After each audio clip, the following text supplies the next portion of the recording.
মাশাআল্লাহ, আলহামদুলিল্লাহ, ভালো আছেন? আমি আপনার নাম বললাম কিছুক্ষণ আগে, বললাম যে হয়তো চেয়ারম্যান সাহেবের ব্যস্ততা আছে।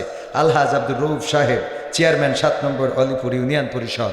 বলছি আমার উত্তরটা তো দিতে। কোন জায়গায় কি বলতে জানি যাই, কথাটা কি লেগে বলে জানি যাই। কোন জায়গা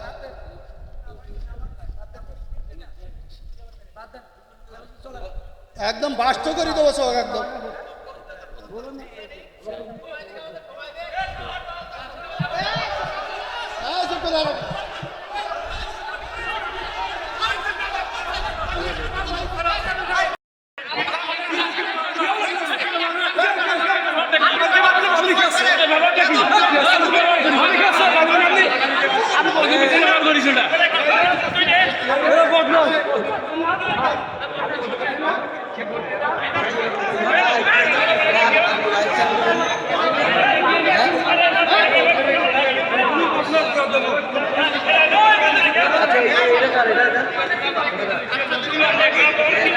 ভাই ভাই ক্যামেরা বন্ধ করেন, ক্যামেরা বন্ধ করেন, ক্যামেরা বন্ধ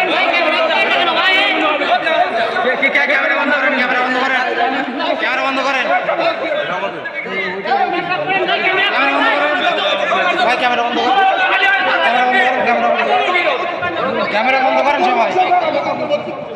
এমন একটা সুদিন আনতে চায় যেদিন মানুষ মানুষের অধিকার ফিরে পাবে, যেদিন ধর্ষিতা বোন মুখ ঢেকে কাটবে না, যেদিন ফকিরেরা ভিক্ষার জন্য রাস্তায় থালা নিয়ে বসে থাকবে না, যেদিন নির্বিচারে মানুষ হত্যা হবে না, যেদিন আমার ওই ছাত্র পারভেজ শুধুমাত্র একটু হাসি দেওয়ার কারণে আর একজন চাকু মেরে হত্যা করবে না, যেদিন মা সন্তানের সাথে সদাচরণ করবে, সন্তান পিতামাতার অধিকার বুঝে দেবে, এমন একটি সমাজ গড়ার স্বপ্ন দেখছি এবং আগামীতে সেটা হবে, এটা আমরা প্রত্যাশা করি। বলেন টেকতে যাচ্ছে সম্ভবত যে আগামী দিনে ডক্টর ইউনূসকে ক্ষমতায় রাখার জন্য রাজপথে আন্দোলন হইতে পারে, ঠিক না বেঠিক?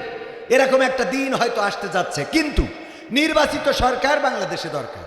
নির্বাচিত সরকার থাকলে জবাবদিহিতা থাকে, জনগণের কাছে দায়বদ্ধতা থাকে। এটা যেমন ঠিক, তেমন নির্বাচিত সরকার যেন এমন না হয় যে তাদের কর্মীদেরকে অন্যায়ের লাইসেন্স দিবে, তাদের কর্মীদেরকে ধর্ষণের লাইসেন্স দিবে, তাদের কর্মীদেরকে চাঁদাবাজের লাইসেন্স দিবে। এমন সরকার বাংলাদেশের জনগণ আর দেখতে চায় না। এমন সরকারের চেয়ে বর্তমান যে আছে দরকার হলে সেই থাকুক, তাও যেন এমন সরকার না আসে, ঠিক না বে ঠিক? কারণ এতদিন 16টা বছর কথা বলতে দেয় নাই, কথা বলা যায় নাই, রাজপথে নামতে দেয় নাই, মামলা হামলা জেল জুলুম এতটাই হয়েছিল যে আমাদের এক বক্তা বললেন যে উনি গিয়েছেন এক জায়গায়, যাওয়ার পরে বলতেছে চলেন আলহাজের চায়ের দোকান থেকে একটু চা খেয়ে আসি। তো চায়ের দোকানে যেয়ে দেখে যে চায়ের দোকানদার তার চেহারা দেখে বোঝাই যাচ্ছে যে এই লোক অন্তত আলহাজ হইতে পারে না। যেমন এই যে দেখেন আমাদের আলহাজ আব্দুর রউফ সাহেব, চেয়ারম্যান সাহেব, ওনার চেহারা দেখলে কিন্তু বোঝাই যাচ্ছে উনি একজন হাজি মানুষ, কারণ স্ট্যান্ডার্ড, ওনার টাকা পয়সা আছে, হজে যাওয়ার মতো অ্যাবিলিটি আছে, ঠিক না বেটি? কারণ হজে যাওয়ার একটা টাকা, এটা তো অ্যাবিলিটি। ওমরা হইলে তো একটা কথা ছিল যে ভ্যান চালক রিক্সা চালক তারা যাইতে পারে।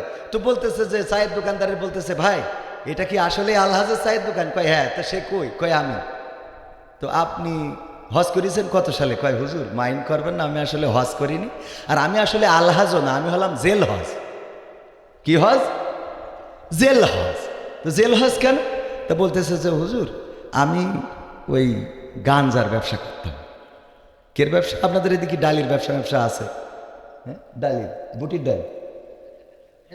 হ্যাঁ, ও ফ্যান্সি ডাল। আচ্ছা, তো যাই হোক, এখন ওগুলো না বলি, আল্লাহ মাফ করুক। আমার গতকালকেও এই অঞ্চলে মাহফিল ছিল, কোন জায়গায়, এদিকে হ্যাঁ কাকডাঙ্গা। তো বলতেছে যে হুজুর আসেন কাশির সিরাপ খাওয়াই দেবেন। বললাম শয়তান, বুঝি না কাশির সিরাপ, আমার অত কাশি এখনো হয়নি। কত বড় খাটাস, আমার বলতেছে যে কাশির সিরাপ খাওয়াবো। মজা করে বলেছে। হ্যাঁ, এই যে চেয়ারম্যান বলে মানে কাশির সিরাপের নাম করে খাওয়াই দেয়, ছবি দিলে। যাই হোক, আলহামদুলিল্লাহ, চেয়ারম্যান সাহেব সত্যি সুন্দর একজন মানুষ। উনি কথা বলবেন আমার পরে, আমিও প্রধান বক্তা চলে এসেছি, 12টার মধ্যে 11টার মধ্যে ছেড়ে দেবো ইনশাআল্লাহ। তো এখন আপনাদের এদিকে যে ব্যবসা করে করুক, উনি বলতেছে আমি আসলে গাঞ্জার ব্যবসা করতাম, তো এই জন্য পুলিশ আমার ধরে নিয়ে গেছিল। তো ধরে নিয়ে যাওয়ার পরে কী অবস্থা? ধরে নিয়ে যাওয়ার পরে আমি জেলখানায় যেয়ে দেখি একমাত্র আমি এর মধ্যে আল্লাহওয়ালার, বাকি সব অপরাধ। একমাত্র পরহেজগারও, আর বাকি সব দাড়িওয়ালা, টুপিওয়ালা, জুব্বাওয়ালা, নামাজি, রোজাদার, পরহেজগার, ইমানদার, এইগুলো তাহাজ্জুদ গুজারি। তো আমি এইগুলো দেখার পরে চিন্তা করলাম, আল্লাহ তুমি যখন আমার এই জায়গায় কবুল করিস, আমি বের হইয়া অন্তত তার গাঞ্জার ব্যবসা করব। যেহেতু জেলখানায় এই জাতীয় লোকের সাথে, এই বলেন জেলখানায় আগে ভালো মানুষ ছিল না খারাপ মানুষ? কথা কয় না, ভালো না খারাপ, বরং ধর্ষণের সেঞ্চুরি যারা করেছে, জাহাঙ্গীরনগর বিশ্ববিদ্যালয়ে ধর্ষণের সেঞ্চুরি করে উদযাপন করেছে, তাকে আইনের আওতায় আনা হয় নাই। খুন খারাপি করে দিনের বেলায় প্রকাশ্য ঘুরে বেরিয়েছে, অস্ত্র উঁচিয়ে প্রকাশ্য ঘুরে বেরিয়েছে, মানুষকে লাঞ্ছিত করেছে, বঞ্চিত করেছে, অপমানিত করেছে, অপদস্থ করেছে, তাদেরকে আইনের আওতায় আনা হয় নাই।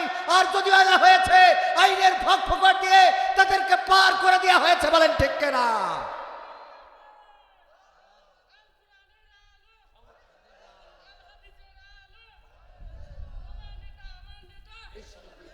সম্মানিত ভাইয়েরা, তো উনি বললেন আমি জেল হজ, কারণ আমি দেখলাম যে এখানে সবাই মোটামুটি আল্লাহওয়ালা, শুধু আমিই খারাপ।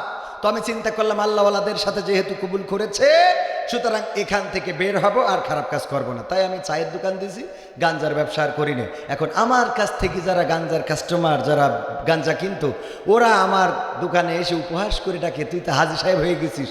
তো আলহাজ, সেই বলতে বলতে এখন আলহাজের চায়ের দোকান হয়ে গেছে। আমি আসলে আলহাজ না, আমি হলাম জেল হজ। কি হজ? ওগো আমার ভাইয়েরা, এমন একটা অবস্থা হয়েছিল, সেই অবস্থা থেকে যদি পরিত্রাণ পেতে হয়, এই জমিনে আল্লাহর অনুশাসনের দরকার আছে না নাই? বিএনপি বলেন, জামাত বলেন, আওয়ামী লীগ বলেন, জাসদ বলেন, বাসদ বলেন, হেফাজত বলেন, যারা এই ক্ষমতায় আসবে, তারা যদি আল্লাহর অনুশাসন কায়েম করে দিতে চায়, আর আল্লাহর অনুশাসন যদি কায়েম করে দেয়, তাইলে এই দেশে শান্তির অভাব আর হবে।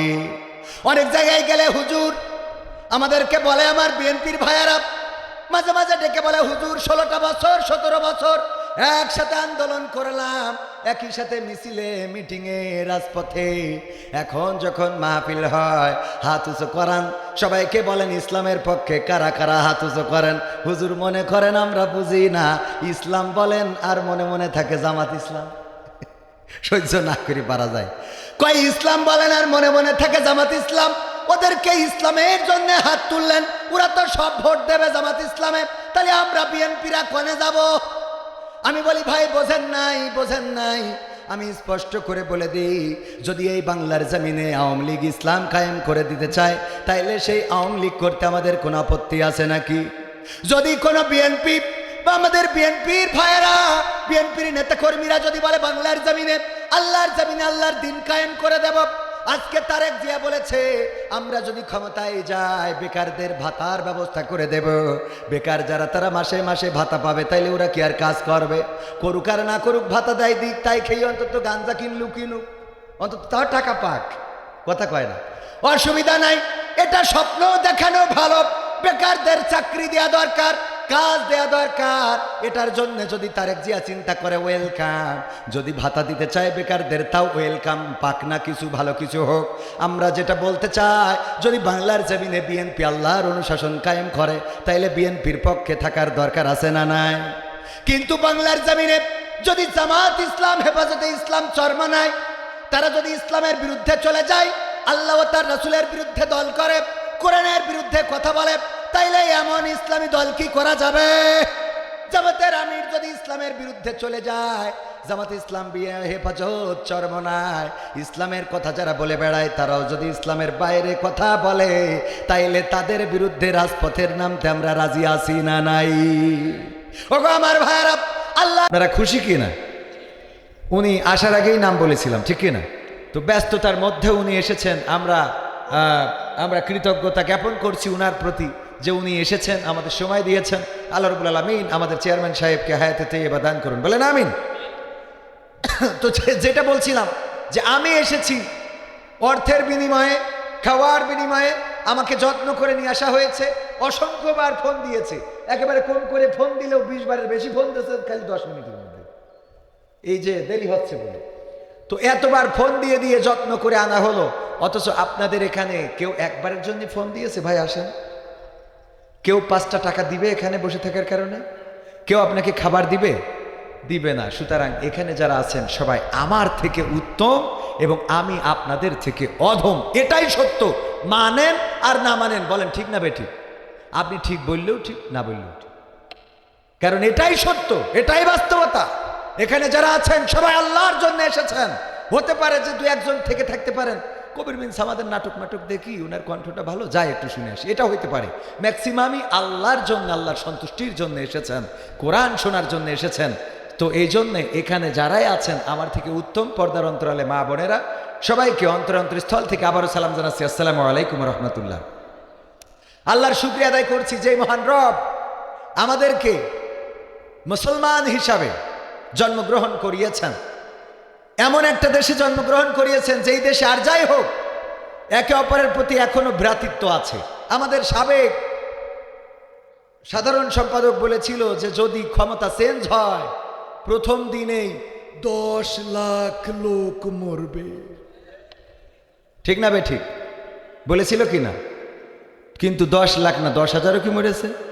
1,000ও কি মরেছে? যে কয়টা ছাত্র আন্দোলনে শহীদ হয়েছে সেই কয়জনও মরে। এই ভ্রাতৃত্ব, এই বন্ধুত্ব, এটা আল্লাহ রাব্বুল আলামিন আমাদের দেশে দিয়েছেন। এই ভ্রাতৃত্ব নিয়ে আমরা বসবাস করতে চাই, বলেন ঠিক না বেঠিক? আমরা এই ভ্রাতৃত্ব নিয়ে এই সমাজে থাকতে চাই, এই দেশকে সামনে এগিয়ে নিতে চাই। এই দেশে এমন একটা না, কারণ আমরা দেখতে পাচ্ছি, আমরা দেখেছি ইংরেজদের শাসন, তারা আমাদের দেশ শাসন করেছে প্রায় 200 বছর। শান্তি দিতে কি পেরেছে? আমাদের উপরে জুলুম করেছে, আমাদের দিয়ে নীল চাষ করিয়েছে, জুম চাষ করিয়েছে, আমাদের উপরে নির্যাতনের স্টিম রোলার চালিয়েছে, হিন্দু জমিদারদের দিয়ে মুসলমানদেরকে নেড়ে বলে বিভিন্নভাবে নির্যাতন নিষ্পেষণ করেছে। এরপরে আমরা পেয়েছি পাকিস্তান, পাকিস্তানরাও 23টা বছর আমাদের শোষণ করেছে, নির্যাতন করেছে, জুলুম করেছে, অবিচার করেছে, অনাচার করেছে। বিনিময়ে 1971 আমরা লড়াই করে আনলাম একটা স্বাধীন সার্বভৌম বাংলাদেশ। তারপর থেকে আজকে 53 বছর পার হয়ে গেল। কেউ সোনার বাংলা গড়তে চেয়েছে, কেউ সবুজ বাংলা গড়তে চেয়েছে, কেউ সোনালী বাংলা গড়তে চেয়েছে, কেউ নতুন বাংলা গড়তে চেয়েছে, কেউ পলিথিন মুক্ত বাংলা গড়তে চেয়েছে, কেউ ডিজিটাল বাংলা গড়তে চেয়েছে, আর কেউ বলেছিল আগামীর দেশ হবে স্মার্ট বাংলাদেশ। বলতে যে এই স্টেজ ভেঙে ফেলেছে। ঠিক না ভাই ঠিক? ভেঙেছে না ভাঙে নাই? আমরা সোনার বাংলায় শান্তি পাই নাই, সবুজ বাংলায় শান্তি পাই নাই, নতুন বাংলায় শান্তি পাই নাই, আমরা ডিজিটাল বাংলায় শান্তি পাই নাই, স্মার্ট বাংলায় শান্তি পাই নাই। এখন আমরা দেখতে চাই আগামীর বাংলা হবে কোরআনের বাংলা, আগামীর বাংলা হবে ইসলামের বাংলা। আমরা দেখতে চাই আল্লাহর কোরআনের বাংলায় শান্তি আসে নাকি আসে না। আমার কথার সাথে একমত কারা কারা দেখতে চায়?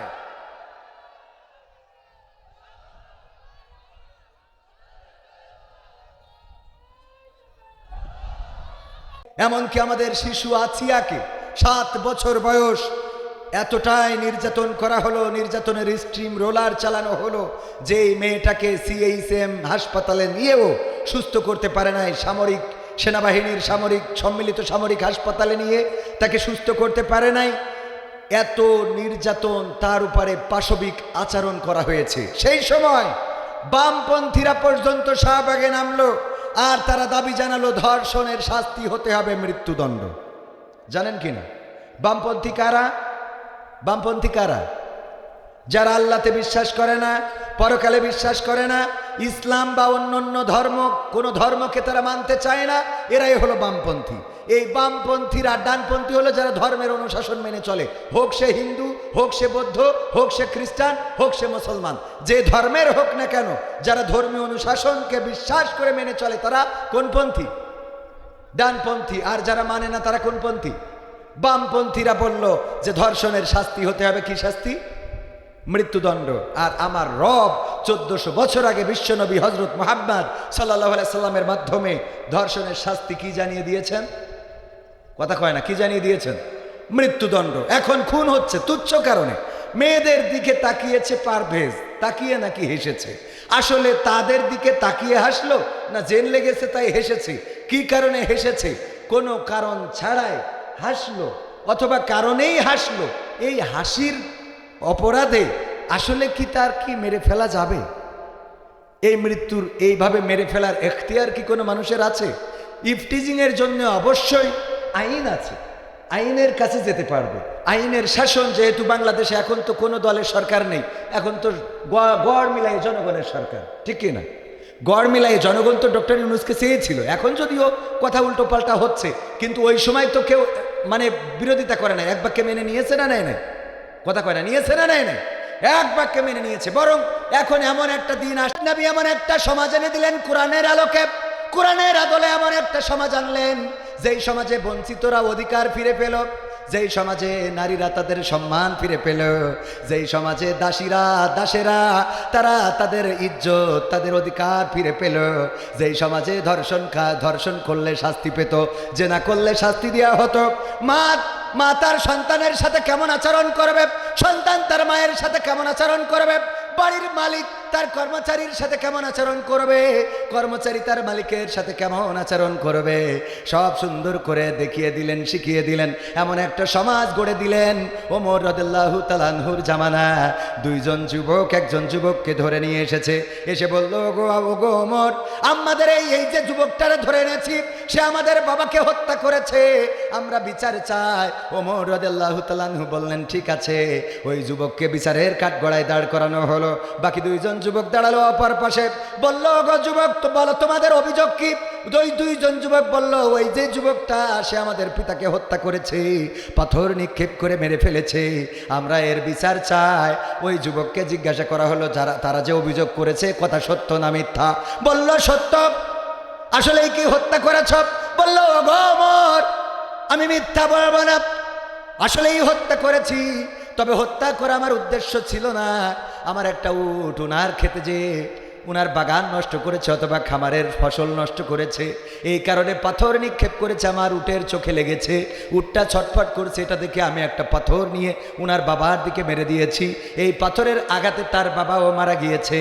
আমার উদ্দেশ্য ছিল না মেরে ফেলা, কিন্তু যেহেতু সে খুন হয়ে গেছে, যেহেতু তাকে হত্যা করা হয়ে গেছে, সুতরাং আমি অপরাধী। ওমর রাদিয়াল্লাহু তাআলা আনহু দুইজন যুবককে জিজ্ঞাসা করলেন, তোমরা কি চাও? রক্তপণ যদি চাও রক্তের দাম দিবে, যদি ক্ষমা করো ক্ষমা করে দিতে পারো, এখতিয়ার আছে। আর যদি শাস্তি চাও হত্যার বদলে হত্যা কিসাস কায়েম করা হবে। দুইজন যুবক বলল, আমার বাবার হত্যার বদলে আমরা হত্যা চাই। ওমর রাদিয়াল্লাহু তাআলা আনহু বললেন, ওগো যুবক, যেহেতু নিজেই অপরাধ স্বীকার করেছ, সুতরাং তোমাকে কতল করা ছাড়া আর কোনো আইন আমাদের হাতে নাই, আর কোনো ব্যবস্থাও নাই।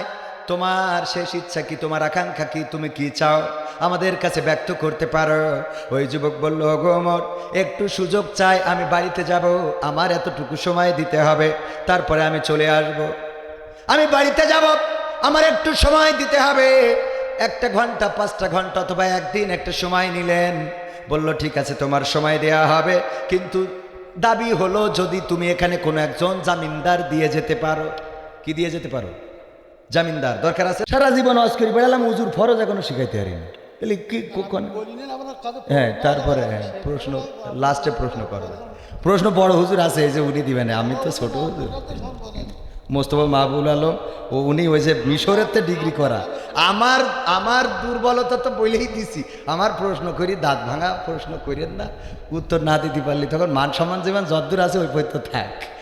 তো ভাইরা আমার, যাই হোক, চেয়ারম্যানের প্রশ্ন থাকতেই পারে, আমরা চেষ্টা করবো ইনশাআল্লাহ। ওনার মনের মধ্যে প্রশ্ন তো উদয় হবে, এটাই স্বাভাবিক। তো এখন আছেন আমার মুক্তার, আছেন আমার ব্যারিস্টার, রোজ কাল কিয়ামতের বিচারেতে তিনি আমার করবেন পার, আমি পাপী, তিনি জামিনদার। এই গানটা যিনি গেয়েছেন লিখেছেন উনি আল্লাহকে জামিনদার বলেন নাই, উনি কাকে জামিনদার বলেছেন? হযরত মুহাম্মদ সাল্লাল্লাহু আলাইহি ওয়াসাল্লামকে। এবং তিনি আমাদের জামিনদার, তিনি পরকালের ময়দানে দাঁড়িয়ে আমাদের জন্য শাফায়াতকারী হবেন। উনি একমাত্র ব্যক্তি যিনি পরকালের ময়দানে পরিচয় নিয়ে দাঁড়াবেন। আমার মা আমার পরিচয় দিবে না, আমার বাবা আমার পরিচয় দিবে না, আমার স্ত্রী আমার পরিচয় দিবে না, আমার সন্তান আমার পরিচয় দিবে না, চেয়ারম্যান বলবে না যে আমার ইউনিয়নের লোক ছেড়ে দাও, আমিও বলবো না উনি আমাদের চেয়ারম্যান, ওনার মাফ করে দাও, কেউ কারো পরিচয় দিবে না। পরকালের ময়দানে একজন, অনলি ওয়ান পারসন, শুধুমাত্র আপনার জন্য আপনার পক্ষ নিয়ে দাঁড়াবে, তিনি হলেন হযরত মুহাম্মদ সাল্লাল্লাহু আর এই রাসূলকে আমরা চিনি না, এই রাসূলের প্রেমে আমরা পাগল হই না, এই রাসূলের জন্য ভালোবাসা থাকে না, এই রাসূলের আনিত বিধান আমাদের পছন্দ হয় না, অথচ এই রাসূলই শাফায়াতকারী হবেন। শুধু তাই না, তিনি শাফায়াত করবেন পাপীদেরকে। কাদেরকে? পাপীদের পক্ষে দাঁড়াবেন। যারা পাপী না ওরা তো পার পেয়েই যাবে। চেয়ারম্যানের কাছে নাগরিক সার্টিফিকেট আনতে যাবে কে? যার নাগরিক সার্টিফিকেটের দরকার, মানে মানুষ বিশ্বাস করছে না এই ভালো মানুষ কিনা, সে যাবে চেয়ারম্যানের কাছে, ঠিক কিনা? আর আমার মতো মানুষ এই যদি দাঁড়ায়, ও কবির বিন সামা, ঠিক আছে আপনি যান, তাহলে আমার আর ওনার থেকে সার্টিফিকেটের দরকার আছে? তাহলে সার্টিফিকেট লাগবে কার? খারাপ মানুষের, যেই মানুষটার একজন বলবে যে না লোকটা ভালো। তো সুতরাং বিশ্বনবী কোনো ভালো মানুষের পক্ষে দাঁড়ানোর দরকার হবে না, বিশ্বনবী নামাজির পক্ষে, রোজাদারের পক্ষে, ইমানদারের পক্ষে দাঁড়ানোর দরকার হবে না। উনি দাঁড়াবেন পাপীদের পক্ষে, যে গুনাহ করেছে, অপরাধ করেছে, জেনা করেছে, ব্যভিচার করেছে, অন্যায় করেছে, তাদের পক্ষে দাঁড়ায় আল্লাহর নবী বলবেন, আল্লাহ আমার উম্মত ক্ষমা করে দাও। সুবহানাল্লাহ বলবেন। চিন্তা করা যায় যে পাপী না, তার তো আমল নামা ডাইন হাতে দেবে। কোন হাতে দেবে? কথা কয় না। ডাইন হাতে দেবে। দাড়ি পাল্লায় ওজন দিলে কোন পাশ ভারী হবে? ডাইন পাশ। এবার ফুল ছিঁড়াতে গেলে সুজা টান টানা পার হয়ে জান্নাতের মধ্যে চলে যাবে। তো ওর কি রাসূলের কাছে যাওয়ার দরকার আছে? যাবে কোনজন? যেই জন অপরাধী, পাপ করেছে, গুনাহ করেছে, জেনা করেছে, মিথ্যা বলেছে, ব্যভিচার করেছে, এমন অপরাধী রাসূলের কাছে যাবে। বিশ্বনবী সিজদায় পড়ে থাকবেন, উম্মতি উম্মতি বলে কান্না করতে থাকবেন। সাহাবীরা যে যখন দাঁড়াবেন বলবেন, ওগো নবী বিপদে পড়ে গিয়েছি, সুপারিশ করতে হবে। আল্লাহর নবী সিজদা থেকে মাথাটা উঁচু করবেন আর বলবেন, আজকের এই দায়িত্ব আমার, চলো আল্লাহর কাছে সুপারিশ করব। ওগো আমার ভাইয়েরা, পরকালের ময়দানে বিশ্বনবী হবেন সুপারিশকারী। এই জামিনদার আমরা চিনিও না, জানিও না। কয়দিন আগে একজনের দেখলাম অনলাইনে, আমিও মাঝে মাঝে প্রশ্ন করি, উজুর ফরজ কয়টা? কয় 3টা। আমি বললাম কি? কয় জোহর, আসর আর মাগরিব। দেখেন আমার ভিডিও আছে অনলাইনে। এভাবেও ভালো কাজ করা যায়। আমি একটা অনুষ্ঠান পরিচালনা করি, 120তম পর্ব করেছি। প্রশ্ন করি, এমন এমন উত্তর দেয়। কালেমা তৈয়বাটা পড়েন, কয় লা ইলাহা ইল্লা আনতা সুবহানাকা ইন্নী কুনতু মিনাজ জালিমিন। কলেমায় তৈয়বা ওর মনে হয় বিপদে ফেলাই দিয়েছি, ইউনূস নবীর দোয়া পড়ে বসে থাকে। দেখেছেন কিনা? চোখে পড়ে কিনা আপনাদের? একজন জিজ্ঞেস করলো যে আমাদের নবীর নাম কি? বলছে নবী। বলছে নবী আছে না আমাদের নবী রাসূল, তার নাম কি? তা বলছে শেখ হাসিনা। এ দেখেছেন না? আমি বানাই বলছি না, বাস্তবতা। আমি একজনের জিজ্ঞেস করলাম জাতির পিতার নাম কি আমাদের মনিহারের সামনে? বলছে বঙ্গবন্ধু শেখ মুজিবুর রহমান। ওগো আমার ভাইয়েরা, আমরা রাসূলকে চিনলাম না, রাসূলকে জানলাম না, কোরআন পড়লাম না, কোরআন ধরলাম না। ওদিকে যাব না। আমি পবিত্র কোরআনের সূরা আল ইমরানের 102 নম্বর আয়াত তেলাওয়াত করেছি, মনে আছে না নাই? ইয়া আইয়ুহাল্লাযীনা আমানুত্তাকুল্লাহ হাক্কা তুকাতিহি ওয়া লা তামুতুন্না ইল্লা ওয়া আনতুম মুসলিমুন। আমার আল্লাহ বলছেন, ওগো ঈমানদারেরা, ঈমানদারদেরকে ডাক দিয়েছেন, কোনো বেনামাজিকে ডাক দেয় নাই, কোনো টুপি ছাড়া লোককে ডাক দেয় নাই, কোনো এমন হিন্দু বৌদ্ধ খ্রিস্টানদেরকে ডাক দেয় নাই। ডাক দিয়েছেন যারা ইমানের দাবি করে আমরা ইমানদার, আমরা আল্লাহওয়ালা, ওদেরকে ডাক দিয়ে বলছে, ইমানদারেরা শোনো, ততক্ষণ পর্যন্ত তোমরা আল্লাহকে ভয় করো যেমন করে তাকে ভয় করা উচিত, আর ততক্ষণ পর্যন্ত মৃত্যুবরণ করো না, যতক্ষণ পর্যন্ত না পূর্ণ মুসলমান হতে পারো। ওগো আমার ভাইয়েরা, এই কথা ডাক দিয়ে বলেছেন কাদেরকে? হ্যাঁ, কাদেরকে? ইমানদার। তো ইমানদার বলতে আমরা কাদেরকে বুঝি? আমার মতো দাড়িওয়ালা, টুপিওয়ালা, জুব্বাওয়ালা, পাঞ্জাবিওয়ালা, এরকম না যে উনি খুব ইমানদার, আল্লাহওয়ালা, এই তো। তাহলে আমাদেরকে ডাক দিয়ে বলছে আল্লাহকে ভয় করো যেমন করে তাকে ভয় করা উচিত, আর ততক্ষণ পর্যন্ত মৃত্যুবরণ করো না যতক্ষণ পর্যন্ত না তোমরা পূর্ণ মুসলমান। মুসলমান শব্দের অর্থ কি? আত্মসমর্পণকারী হতে পারো। এই আত্মসমর্পণ না করে কবরের কাছে যাইতে, মৃত্যুর কাছে যাইতে নিষেধ করেছে। তো মৃত্যু আমাদের হাতে না আল্লাহর হাতে? কুল্লু নাফসিন যায়িকাতুল মাউত, প্রত্যেক প্রাণীকে মৃত্যুর স্বাদ গ্রহণ করতে হবে। কথাটা কার? আল্লাহ রাব্বুল আলামিন যখন ডাক দিবেন চলে যেতে হবে। কে চেয়ারম্যান, কে মেম্বার, কে হুজুর, কে গুজুর, কে মুফতি, কে মুহাদ্দিস, কে মাওলানা, কে জালেম, এগুলো দেখা হবে না। যখন মালাকুল মাউত চলে আসবে, জানটা নিয়ে চলে যাবে। সন্তান কাঁদতে থাকবে পাশে, ওই কান্নাই আজরাইলের মন গলবে না, পৃথিবীর কেউ রাখতে পারবে না। আপনার এখানেই তো মেডিকেল কলেজ, কয়েকদিন আগের একটা ঘটনা দেখেছিলাম, লিফটের মধ্যে একটা মানুষ পড়ে মরে পচে গিয়েছে, তারপরে গন্ধ বের হইলে বুঝেছে যে এই নষ্ট লিফটের মধ্যে একটা মানুষ আটকে আছে। আপনাদের মনে আছে? মনে না থাকলেও আমার আছে। লিফটটাই উঠেছে, মাঝ পথে যে লিফটটা নষ্ট হয়ে গেছে, ওই হাসপাতাল কর্তৃপক্ষ চিন্তাও করে না এই লিফটের মধ্যে মানুষ আটকা পড়লো নাকি পড়লো না। যেই মানুষটা তিনি ছিলেন একজন মুক্তিযোদ্ধা, এই মুক্তিযোদ্ধা মানুষটা ওই লিফটের মধ্যে মারা গেল, কেউ খোঁজ নিল না। পৃথিবীর মানুষ এতটাই নিষ্ঠুর, আপনি মারা যাওয়ার পরে আপনার এই দুনিয়ায় চলার জন্যে টাকার দরকার, পয়সার দরকার, কেউ দিবে না, খাবারের দরকার কেউ দিতে চাইবে না।